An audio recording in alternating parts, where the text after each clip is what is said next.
At insuremyride.com.au, we know what it's like on the bike. So our bike insurance is only for bike riders. Whatever you ride, road, off-road and even scooter. Don't get ripped off. Insure your ride online and save 25%.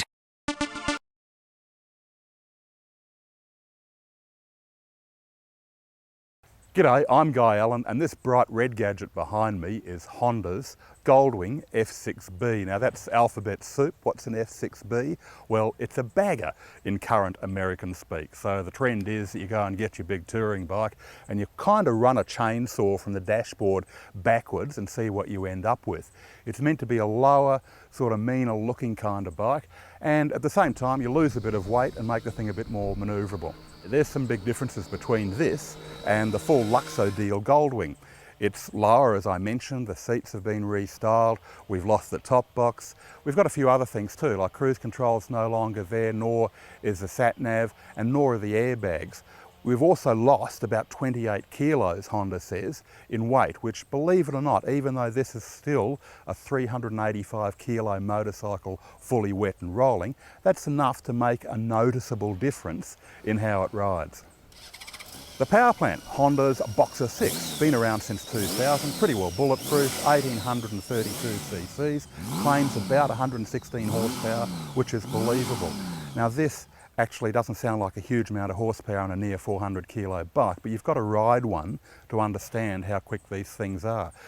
The full dress Goldwing, for example, will comfortably do, or will do, over 200k indicated, fully loaded, 2-up. I know, I've done it several times. This bike obviously is no slouch. Plenty of acceleration, still the 5-speed gearbox attached to it, still the wet clutch and shaft drive.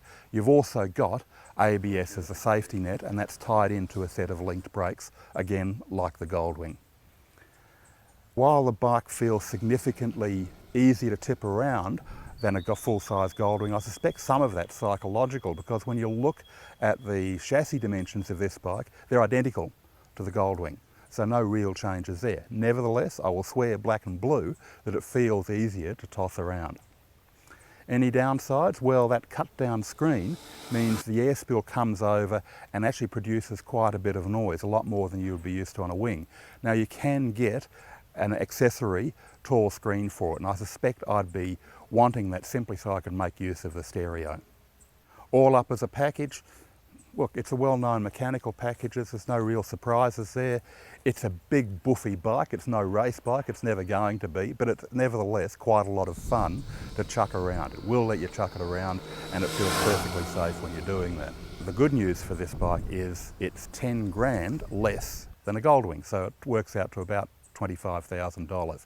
Still an expensive piece of equipment, but it's still a very big motorcycle with a lot of touring ability, but a little bit more flexible than the standard wing.